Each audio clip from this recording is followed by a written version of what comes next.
সপ্তম শ্রেণী বাংলা পাঠ্য বই থেকে কাদ্দর কদ্দুর যে পড়াটি তোমাদের আছে সেই পড়া থেকে আজকে অনুশীলনী প্রশ্ন উত্তরগুলো নিয়ে আলোচনা করব। তো তোমরা যদি এখনও এই চ্যানেলটি সাবস্ক্রাইব করে না থাকো অবশ্যই সাবস্ক্রাইব করে নেবে। আর যদি আজকের এই ভিডিওটি প্রথম দেখে থাকো তাহলে অবশ্যই তোমরা সাবস্ক্রাইব করে নেবে।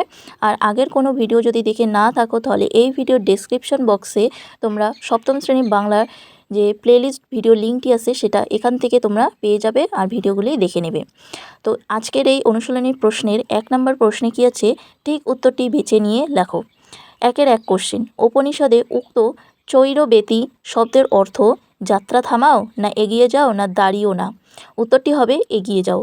1-এর 2-এর কোশ্চেন, পৃথিবী যে নিজের কক্ষপথে সূর্যের চারিদিকে ঘোরে তা প্রথম বলেন গ্যালিলিও, না কোপার্নিকাস, না সক্রেটিস। উত্তরটি হবে কোপার্নিকাস। এর পরের কোশ্চেন 3, ভাস্কো দা গামা ছিলেন মার্কিন, না পর্তুগিজ, না গ্রিক। উত্তরটি হবে ভাস্কো দা গামা ছিলেন পর্তুগিজ। এর পরের কোশ্চেন 1-এর 4, যে বৈজ্ঞানিক কারণে আপেল দৌড়ায় মাটির দিকে সেটি হলো মাধ্যাকর্ষণ, না প্লবতা, না সন্তরণীয়ন। উত্তরটি হবে মাধ্যাকর্ষণ। এর পরের কোশ্চেন 5, আইনস্টাইন ছিলেন সপ্তদশ, না অষ্টাদশ, না ঊনবিংশ শতাব্দীর মানুষ। উত্তরটি হবে ঊনবিংশ শতাব্দীর মানুষ। এর পরের কোশ্চেন 2, শূন্যস্থান পূরণ করো। 2-এর 1 কোশ্চেন, অ্যাফিড উড়বার সময় প্রতি সেকেন্ডে ড্যাশ বার ডানা নাড়ায়। উত্তরটি হবে 400 বার ডানা নাড়ায়। 2-এর 2 কোশ্চেন, গমন শক্তিকে বিচার করতে হয় সবসময় দৈহিক ওজনের হিসাব করে। 2-এর 3, উত্তরটি একসঙ্গে বলে দেব। গোবি মরুভূমিতে গ্যাজেলি নামক এক হরিণ আছে। 2-এর 4, মেরু প্রদেশের টারসন প্রতি বছরে 11,000 মাইল একবার উড়ে আসে আবার পরে ফিরে যায়। এর পরের কোশ্চেন 5, এটিপি এর পুরো কথাটি হলো অ্যাডেনোসিন ট্রাইফসফেট। এর পরের কোশ্চেন 3, অতি সংক্ষিপ্ত আকারে নিচের প্রশ্নগুলির যথাযথ উত্তর দাও। 3-এর 1 কোশ্চেন, অণুবীক্ষণ যন্ত্রের সাহায্যে দেখা যায় এমন দুটি প্রাণীর নাম লেখো। উত্তর, অণুবীক্ষণ যন্ত্রের সাহায্যে দেখা যায় এমন দুটি প্রাণীর নাম হলো অ্যামিবা ও প্যারামিসিয়াম। এর পরের কোশ্চেন 3-এর 2, শামুক চলে যাবার সময় রেখে যায় জলীয় চিহ্ন, সেটি আসলে কি? উত্তর, শামুকের চলার পথে রেখে যাওয়া জলীয় চিহ্ন আসলে তাদের শরীর থেকে ক্ষরিত এক প্রকার রস যা তাদের চলার পথ পিচ্ছিল করে তুলতে সাহায্য করে। এর পরের কোশ্চেন 3-এর 3, আমাদের নিজেদের শরীরের মধ্যে একরকম ভবঘুরে সেল আছে, সেলটিকে ভবঘুরে বলা হয়েছে কেন? উত্তর, ভবঘুরের অর্থ হলো বিনা কাজে যে সর্বত্র ঘুরে বেড়াতে পারে। রক্তের শ্বেতকণিকা নামক সেলটি যেহেতু শরীরের মধ্যে এক জায়গা থেকে অন্য যে কোনো জায়গায় যেতে পারে তাই তাকে ভবঘুরে বলা হয়েছে। এর পরের কোশ্চেন 3-এর 4, নানা জাতের খরগোশের মধ্যে গতির তারতম্য দেখা যায়, কয়েকটি খরগোশের জাতির নাম লেখো। উত্তর, মেরু খরগোশ, আলাস্কা খরগোশ, তুষার খরগোশ, কালোলেজ খরগোশ, ভারতীয় খরগোশ প্রভৃতি হলো খরগোশের বিভিন্ন জাতির নাম। এর পরের কোশ্চেন 3-এর 5, কোনো কোনো পতঙ্গ উড়বার সময় তাদের ডানা প্রচণ্ড জোরে নাড়ে। তোমার চেনা কয়েকটি পতঙ্গের নাম লেখো, তাদের ছবি সংগ্রহ করে খাতায় লাগাও। তো প্রথম কোশ্চেনের জন্য আমরা লিখব, আমার চেনা কয়েকটি পতঙ্গ হলো ফড়িং, প্রজাপতি, মশা, মাছি, মৌমাছি ইত্যাদি, মানে যেটা সাধারণত আমরা দেখতে পাই সেগুলোই এখানে লিখতে হবে। তো এখানে হচ্ছে ছবি সংগ্রহ করে লাগাতে বলেছে, তো ছবিগুলো তোমরা লাগিয়ে নিতে পারো, ততটা না যে এখানে লাগাতেই হবে। তো এর পরের কোশ্চেন 3-এর 6, কত সামুদ্রিক জীব গা ভাসিয়ে মাইলের পর মাইল পাড়ি দেয় তার হিসাব আমরা রাখি না, কয়েকটি সামুদ্রিক জীবের নাম লেখো। উত্তর, কয়েকটি সামুদ্রিক জীবের নাম হলো অক্টোপাস, জেলিফিশ, তিমি, হাঙ্গর, সিল প্রভৃতি। এর পরের কোশ্চেন 3-এর 7, রক্ষে এই যে লেখক কোন বিষয়টিকে সৌভাগ্য বলে মনে করেছেন এবং কেন?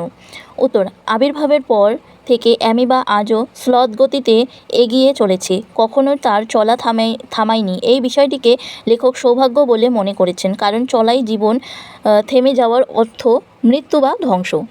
এর পরের কোশ্চেন 3-এর 8, প্যারামোসিয়াম কিভাবে চলাফেরা করে? উত্তর, অ্যামিবার মতোই একটি এককোষী জীব প্যারামোসিয়াম। এর সেলের চারদিকে ছোট ছোট চুলের মতো অসংখ্য গমনাঙ্গ থাকে। এই গমনাঙ্গগুলিকে সিলিয়া বলা হয়। এই সব সিলিয়ার যথেষ্ট ব্যবহারের ফলে প্যারামোসিয়াম জলের মধ্যে হাজার দাঁড়ে নৌকা চালানোর মতো এগোতে বা পিছোতে পারে। এর পরের কোশ্চেন 3-এর 9, প্যারামোসিয়াম ছাড়া দুটি এককোষী জীবের নাম লেখো। উত্তর, প্যারামোসিয়াম ছাড়া দুটি এককোষী জীবের নাম হলো অ্যামিবা বা ডায়াটম। এর পরের কোশ্চেন 3-10, তার চলাফেরার ভঙ্গিটি ভারী মজার। কার চলার ভঙ্গির কথা বলা হয়েছে, তা মজার কিভাবে? এখানে দুটি প্রশ্ন আছে। তো প্রথম প্রশ্নটির জন্য উত্তর এভাবে লিখবে, এখানে অ্যামিবার চলার কথা বলা হয়েছে।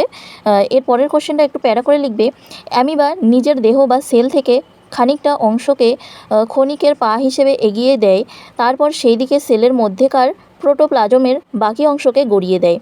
এমনই করে মুহুর্মুহু ক্ষণিক পা বের হয় আর প্রোটোপ্লাজম সেই দিকে বয়ে যায়।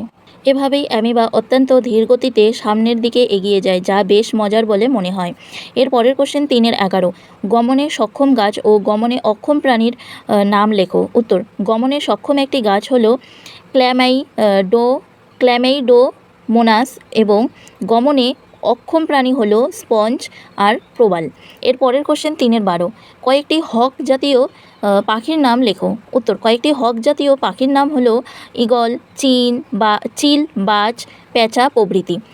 এর পরের কোশ্চেন 3-13, আফ্রিকার কী জাতীয় পাখি ওরা ছেড়ে হাঁটায় পারদর্শী হয়ে উঠেছে? উত্তর, আফ্রিকার ইন জাতীয় পাখি ওরা ছেড়ে হাঁটায় পারদর্শী হয়ে উঠেছে।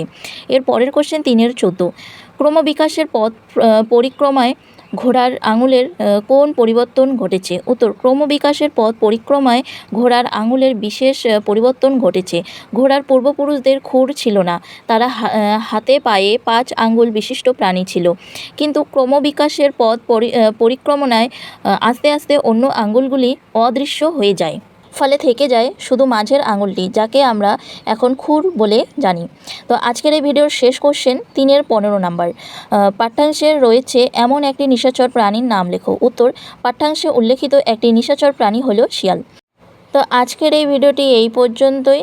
এর পরের যে 4 আর 5-এর প্রশ্নগুলো আছে, সেই প্রশ্নগুলো নিয়ে আলোচনা করব আমরা পরের ভিডিওতে।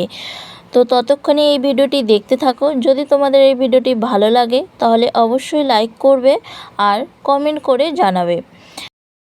তোমরা যারা এখনও এই চ্যানেলটি সাবস্ক্রাইব করোনি, তোমরা সাবস্ক্রাইব করে নেবে আর পাশে থাকা বেল আইকনটি ক্লিক করে নেবে, যাতে কোনো গুরুত্বপূর্ণ ভিডিও তোমার কাছে আগে পৌঁছে যায়।